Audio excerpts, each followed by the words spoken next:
दी bio में 360 on 360 कैसे लाएं? आंसर मिलेगा एनसीईआरटी पढ़ो। बट एनसीईआरटी तो सब पढ़ते हैं। तुम्हें क्या लगता है जो भी बच्चा नीट का पेपर देने जाता है बिना एनसीईआरटी पढ़ के जाता है? नहीं, सब एनसीईआरटी पढ़ के जाते हैं। तो क्या सबका 360 आता है? नहीं आता ना। क्यों नहीं आता? So hello everyone, this is Archana Kushwaha. Welcome और welcome back to my YouTube channel. इस वीडियो में हम बात करने वाले हैं how did I score 350 out of 360 in my NEET exam.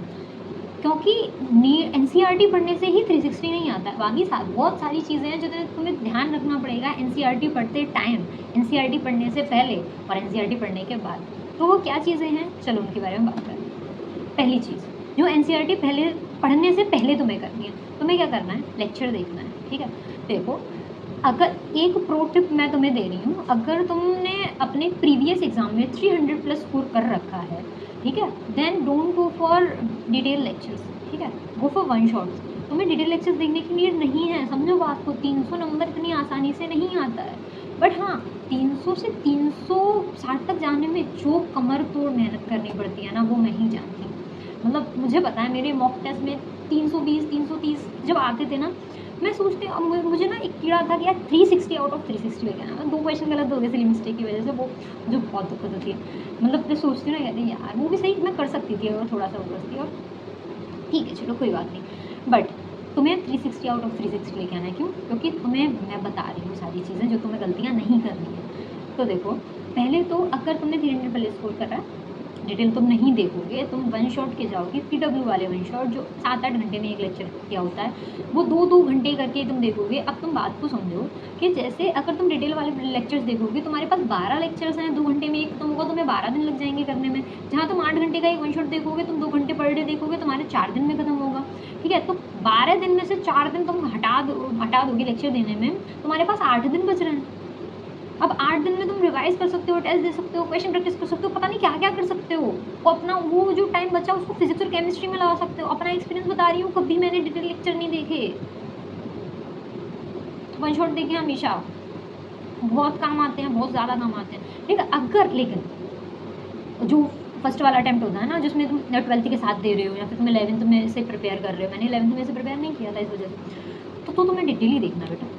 ठीक है, तो मतलब तुम्हें ना वन शॉट के लिए नहीं जाना है। मैंने बोला कि तुमने पिछला अटैम्प्ट दिया और 300 प्लस है, 300 में से कम आए, मतलब 280 250 200 आ रहे हैं, डिटेल के लिए जाओ, कोई दिक्कत नहीं है। ठीक है, और पहली चीज़ तो तुम्हें लेक्चर देखने ही देखने हैं, एक चीज़ लोगे। अब दूसरी चीज़, तुम जब एनसीईआरटी पढ़ोगे उस टाइम तुम्हें क्या करना है, एनसीईआरटी पढ़ने से पहले का मैंने बता दिया। अब हम बात करते हैं कि जब एनसीईआरटी तुम पढ़ोगे तो तुम्हें एनसीईआरटी कैसे पढ़ना है। तो देखो, मैं तुम्हें ये अभी अपनी एनसीईआरटी दिखाती हूँ और कुछ चीज़ें बताती हूँ, उससे तुम रिलेट कर पाओ। ठीक है, अभी देखो, अभी स्टार्ट होने वाला है हमारा नेक्स्ट स्टेप, जो कि मैंने तुम्हें बोला था तुम्हारा सेकंड स्टेप होगा कि एनसीईआरटी पढ़नी कैसे है, एनसीईआरटी पढ़ने टाइम क्या करना है, समझ गए। तो देखो, एनसीईआरटी पढ़ते टाइम तुम्हें क्या करना है, पहले तो जो तुम्हारी यूनिट स्टार्ट होगी ना, उससे पहले ये वाला पॉइंट ज़रूर पढ़ना है। ये मैंने बाद में नहीं किया है, ये मैंने पहले ही कर रखा था जब मैं पढ़ती थी ना, तब मैंने क्योंकि क्या हुआ था कि इन्होंने वो तो काट दिया है, जो ईयर है वो तो रिड्यूस है सिलेबस में से, पर इन्होंने यहाँ पे देखो मेंशन कर रखा है। कोई भरोसा नहीं है एनटीए का कि कब ईयर के बारे में क्या पूछ ले और बोल दे कि यहाँ से दे रखा है। हमने तो पेपर एनसीईआरटी से ही बनाया है ना, हमने क्यों नहीं पढ़ा, तो वही है, ऐसे बोल देंगे। और हम क्या है, हम सिर्फ उनकी शक्ल देखते रह जाएंगे। तो ये सारी चीज़ें हमें नहीं करनी। इस बार भी तुमने देखा था वो रिडक्शनल बायोलॉजिस्ट वाली वो आया था ना क्वेश्चन, तो वही है, ये बकवास वो कर सकते हैं, हमें उनकी बकवास के लिए ना ऑप्शन ही नहीं छोड़ना है। अरे यार, इसको मैं यहाँ रख देती हूँ। ठीक है, तो अभी देखो, तो जो एनसीईआरटी है ना, तुम्हें स्टार्ट यहाँ से ही करना है, जो साइंटिस्ट का इन्फो है वहाँ से। अब जब तुम चैप्टर स्टार्ट करोगे ना, तो तुम्हें पहली चीज़, तुम्हें चैप्टर रफली पढ़ना है पहली बार तो, है ना। मतलब कोई मार्किंग चैप्टर पे नहीं होनी चाहिए। ये मेरी मार्किंग है, वो कैसे कैसे है मैं तुम्हें बता रही हूँ। पहली मार्किंग में तुम कोई भी, मतलब पहली रीडिंग में तुम कोई भी मार्किंग नहीं करोगे, सिर्फ फिंगर रख के ऐसे ऐसे ऐसे ऐसे करके सारी चीज़ों को पढ़ोगे और पूरा चैप्टर पढ़ोगे सिर्फ फिंगर रख के। ठीक है, दूसरी बार जब तुम पढ़ोगे ना, तुम इसको ऐसे लाइन करोगे सिर्फ। ये तुम्हें पेन से लाइनिंग दिख रही है ना, ये पेन से वाली, ये दूसरी वाली है। ये दूसरी वाली कब होगी, जब तुमने डीपीपी लगा ली है, उसके बाद में जब तुम एक बार रीडिंग करोगे तब तुम्हें ये वाली लाइनिंग दिख जाएंगी, पेन वाली लाइनिंग, है ना, कि यार ये वाली चीज़ें हैं, ये मेरे को समझ में नहीं आई हैं, या फिर मैं उनको भूल जाऊँगा या मुझे याद नहीं रहेगी, तो ये तुम्हें पेन वाली लाइनिंग दिख रही होगी। फिर थर्ड टाइम जो रीडिंग करोगे ना, ये तुम मार्किंग करोगे टेस्ट देने के बाद। ठीक है। अब टेस्ट देने के बाद ये मार्किंग होती है, तुमने ये भूल गए, ठीक है, ये 3 टर्म्स भूल गए कि कहाँ कहाँ हैं, ठीक है। और मान लो तुम ये चीज़ भूल गए, ये जो स्केच पेन ले लेना एक रेड और ग्रीन कलर का, ठीक है। फिर ये वाली मार्किंग करनी है तुम्हें 3rd टाइम, ये तुम्हें बहुत ज़्यादा काम आने वाला है। अब मैं ये क्यों बता रही हूँ ये सुनो, क्योंकि जब तुम लास्ट में रिवाइज़ करोगे ना तो तुम फिर ये जो पोर्शन तुमने उंगली से पढ़ा था, जो तुमने मार्क नहीं किया, उसको तो तुम बिल्कुल ही छोड़ दोगे पेपर से 1 दिन पहले, 10 दिन पहले या 5 दिन पहले। और अगर तुम्हारे पास और कम टाइम है, बिल्कुल मान लो 1 ही दिन है, तो तुम ये अंडरलाइन वाला भी छोड़ दोगे बिल्कुल, क्योंकि इसमें तुम अब गलती नहीं कर रही हो। तो वो वाला है तुमने 2nd टाइम रीडिंग करी थी। 3rd टाइम रीडिंग करने पर जो टेस्ट के बाद तुमने देखा कि अभी भी मुझे याद नहीं रह रहा, तो ये था तुम्हारा मार्किंग वाला पोर्शन। ये पढ़ना है तुम्हें।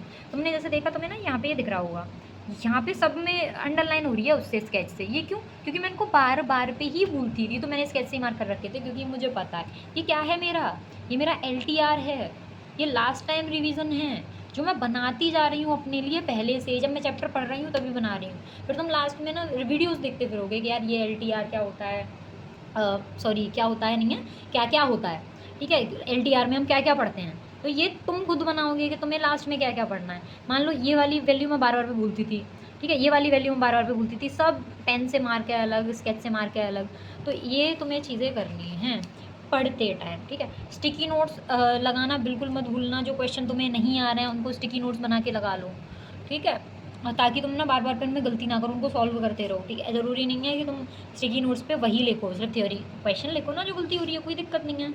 और कुछ चीज़ें हैं जो मैं तुम्हें बताती हूँ। ये डायग्राम बनाना बिल्कुल मत भूलना NCERT में। जो चीज़ें हैं, जैसे ये वाला पोर्शन है ना तुम्हारा, ये वाला और ये वाला, ये तुम्हें पोर्शन पूरा मतलब सिर्फ थ्योरी में दे रखा है, इसके डायग्राम्स होते हैं अपने अपने। तो मतलब तुम डायग्राम से उनको अच्छी तरीके से समझ सकते हो। जैसे अब इसका ये ट्रांसपोर्ट के बारे में बताया, तो तुम कैसे समझोगे? डायग्राम से समझोगे प्रॉपरली। तो वो चीज़ है। फिर ये क्वेश्चन हैं जो मैं गलती करती थी, मैंने लिख रखे हैं। ये पोर्शन है, ये तुम्हें पता है इतना हाईलाइटेड क्यों दिख रहा है? और मैं हर बार गलत करती थी इसमें, मतलब बहुत बदतमीज़ी वाली गलती करती थी, पूरा हाईलाइट है, समझ गए?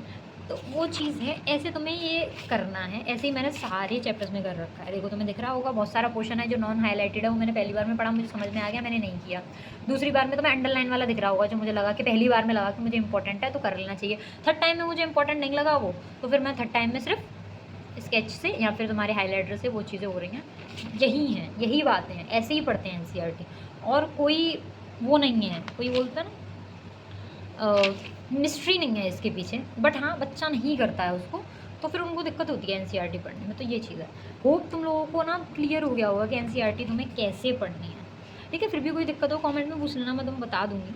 बाकी ये चीज़ें देखो, ये मैंने लगा रखा है यहाँ पे ऐसे करके, मुझे दिक्कत है मैं लगा लूँगी इसी में, ताकि मुझे दोबारा नोट्स नहीं पढ़ने हैं। NCERT इज़ बाइबल, मतलब तुम जिस भी धर्म के हो, तुम्हारे लिए मुस्लिम हो तो कुरान, हिंदू हो तो तुम्हारे लिए रामायण है, गीता है, मतलब इससे ज़्यादा कुछ नहीं है, समझ गए? एक चीज़ और मैं तुम्हें दिखाती हूँ, बहुत प्यारी, तो तुम कहोगे ना कि यार ये क्या चीज़ थी। तो देखो लोकोमोशन में तुम्हें ना एक वो दे रखा है, यूनिट ऑफ कॉन्ट्रैक्शन। इसका आंसर बताओ मुझे कॉमेंट में। तो तुमने लिख दिया होगा, सार्कोमिया आंसर आ गया होगा, है ना, यूनिट ऑफ कॉन्ट्रैक्शन।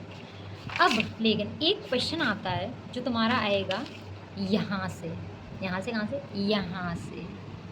अब देखो ये पूरी थ्योरी में कहीं नहीं दे रखा है, ठीक है। Muscle fibre is the anatomical unit of muscle, ठीक है। अब तुमसे पूछ लिया ना कॉन्ट्रैक्शन की यूनिट, तो तुम सार्कोमियर दे के आओगे, लेकिन एनाटोमिकल यूनिट पूछ लिया तो तुम मसल फाइबर दे के आओगे। दोनों में कंफ्यूज नहीं होना।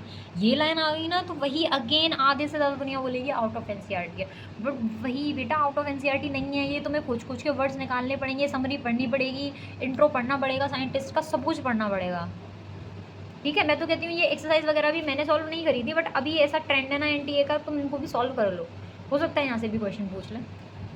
तो तुम्हें ये सब चीज़ें करनी है, ठीक है। तुम 360 ऑन 360 लेके आओगे, मेहनत करो, पढ़ते रहो, ठीक है।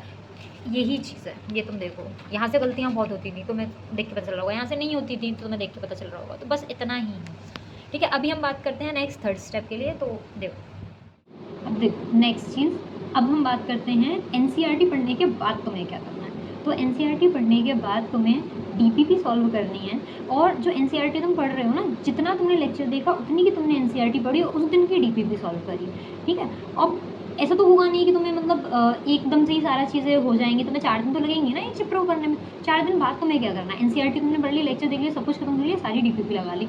एक reference book NCERT based, purely NCERT based ज़रूर खरीदनी है, ठीक है। एक बार तो कम से कम उसको लगाना है यार, क्योंकि एक रेफरेंस बुक ना बहुत ज़्यादा इंपॉर्टेंट है तुम्हारे दिमाग को खोलने के लिए, क्योंकि मेजरली स्टूडेंट 2.0 से ही पढ़ रहा है, ठीक है। तो वहाँ पे जो डीपीपी दी होती है ना, वहाँ पे मतलब उतने टफ क्वेश्चन नहीं है, मैंने खुद ने सॉल्व किया, मुझे पता है उतने टफ क्वेश्चन नहीं है। तुम्हें एक अच्छी लेवल की बुक चाहिए होगी, चाहे तुम किसी के मॉड्यूल लगा सकते हो, मान लो मॉड्यूल में थोड़ा आउट ऑफ एनसीईआरटी ज़्यादा होता है, बट ठीक है लगा सकते हो। या फिर एक रेफरेंस एमटीजी ले लो, मैंने ली थी, बड़ी प्यारी बुक है, एमटीजी ले लो, एनसीईआरटी बेस्ड है, सारे रिलेटेड कॉन्सेप्ट हैं, ठीक है। अगर तुम्हारे पास जैसे बायो हैक है या फिर ऑनलाइन तुम सॉल्व करना चाहो उससे, तो वो सॉल्व कर लो, ठीक है। बायो हैक मतलब एमसीक्यू बुक नहीं है, बायो हैक को रिवीजन के लिए ही रखो, कोई दिक्कत नहीं है। एमटीजी के अलावा कोई बुक है तो मुझे नहीं समझ में आती, मतलब मैंने नहीं लगाई है, तो एमटीजी ले लो, ठीक है। बाकी अपने टीचर से एक बार डिस्कस कर लेना कि ठीक है कौन सी रेफरेंस बुक हम लगा सकते हैं, कोई कोचिंग के मॉड्यूल लगाओगे वो भी सही रहेगा। तो ये तुम्हारा बाद का काम है जो तुम्हें ज़रूर से करना है, ये काम तुमने कर लिया। दूसरा बाद का काम क्या करना है, टेस्ट देना है। चैप्टर वाइज टेस्ट ऑनलाइन बहुत अवेलेबल हैं, अब तुम्हें पता है कहाँ से लेने हैं, ठीक है। तो थोड़ा सा खोजो। मैंने क्या किया था, जो चैप्टर वाइज टेस्ट ना बहुत सारी कोचिंग्स करवाती हैं चैप्टर वाइज टेस्ट बायोलॉजी के, मान लो चैप्टर वाइज नहीं हो रहे, यूनिट वाइज होंगे, वहाँ से चुरा लो, ठीक है। मुझे पता है गंदी बात होती है चुराना, पर चुरा लो, ठीक है। वो बोलता है ना किसी के घर बसाने में बोला गया झूठ झूठ नहीं होता, ऐसे ही वो वाली चोरी चोरी नहीं होती। अगर तुम डॉक्टर बन जाते हो तो ले लो उनसे, सॉल्व करो, ठीक है। जितने क्वेश्चन प्रैक्टिस होगा, टेस्ट दो, चैप्टर वाइज टेस्ट दो, यूनिट वाइज टेस्ट दो होने के बाद, ठीक है। ये सारा काम तुम्हें करना ही करना है अपनी चैप्टर को कंप्लीट करने के बाद, एनसीईआरटी को पढ़ने के बाद, अदरवाइज नहीं होगा। फिर तुम्हारे जो वो वाले टेस्ट होंगे ना कोचिंग में होंगे, वहाँ से तुम्हारी अलग क्वेश्चन प्रैक्टिस होगी। ऐसे तुम्हें हर चैप्टर के कम से कम 300 क्वेश्चन करने हैं। लोग बोलते हैं, पता नहीं क्यों बोलते हैं कि 100 क्वेश्चन लगा लो हर चैप्टर के तुम्हारा हो जाएगा, नहीं। 100 क्वेश्चन तुम्हें डीपीपी में करवा देंगे वो लगभग, ठीक है। तुम वन शॉट से कर रहे हो चैप्टर, लेकिन डीपीपी तुम्हें वहाँ की सॉल्व करनी है बैच, तो वो तुम वहाँ से 100 क्वेश्चन तुम्हारे आराम से हो जाएंगे, 50 क्वेश्चन तुम्हारे उधर से हो जाएंगे टेस्ट से, 150 क्वेश्चन हो गए। अब 100 क्वेश्चन, कम से कम 100 to 150 क्वेश्चन तुम्हें किसी ना किसी रेफरेंस बुक में दे रखे होंगे, या फिर तुम टेस्ट सॉल्व करोगे उसमें मिल जाएंगे। और मतलब जो भी तुम कुछ कर रहे हो उसमें 150 क्वेश्चन एक्स्ट्रा कर लो, 250 से 300 क्वेश्चन तुम्हें एक्स्ट्रा करने ही करने हैं, तभी जाके काम बनेगा, नहीं तो नहीं बनेगा। अब जैसे मैंने तुम्हें अभी बताया था एनसीईआरटी तुम्हें कैसे पढ़नी है, कैसे हिडन पॉइंट्स देखने हैं, कैसे उनको मार्क करना है, वो तुम्हें करते रहना है, उनको बिल्कुल भी लाइटली नहीं लेना है। और you are going to rock in NCERT, सच में तुम्हारी एनसीईआरटी टिप्स पे हो जाएगी। कट ऑफ पार करना है तुम्हें, 360 on 360 स्कोर करना पड़ेगा। मेरे बच्चे हुए 10 नंबर तुम्हें लेके आने हैं, ठीक है। और फुल स्कोर करना, फिर मुझे कमेंट में बताना कि हाँ हमारा फुल स्कोर है, ठीक है। कोई भी हेल्प चाहिए हो तो मुझे कमेंट कर दो, मैं तुम्हारी हेल्प ज़रूर करूँगी, ऐसा कोई दिक्कत नहीं है, ठीक है। और मतलब सफ़र मत करना है यार, मतलब कोई भी दिक्कत हो पूछ लो, हैं तुम्हारे लिए ही हैं। और नेक्स्ट वीडियो में किस बनाऊँगी ये बता देना, और बाकी पढ़ते रहो। All the very best, channel को सब्सक्राइब कर लेना, ठीक है। Bye bye.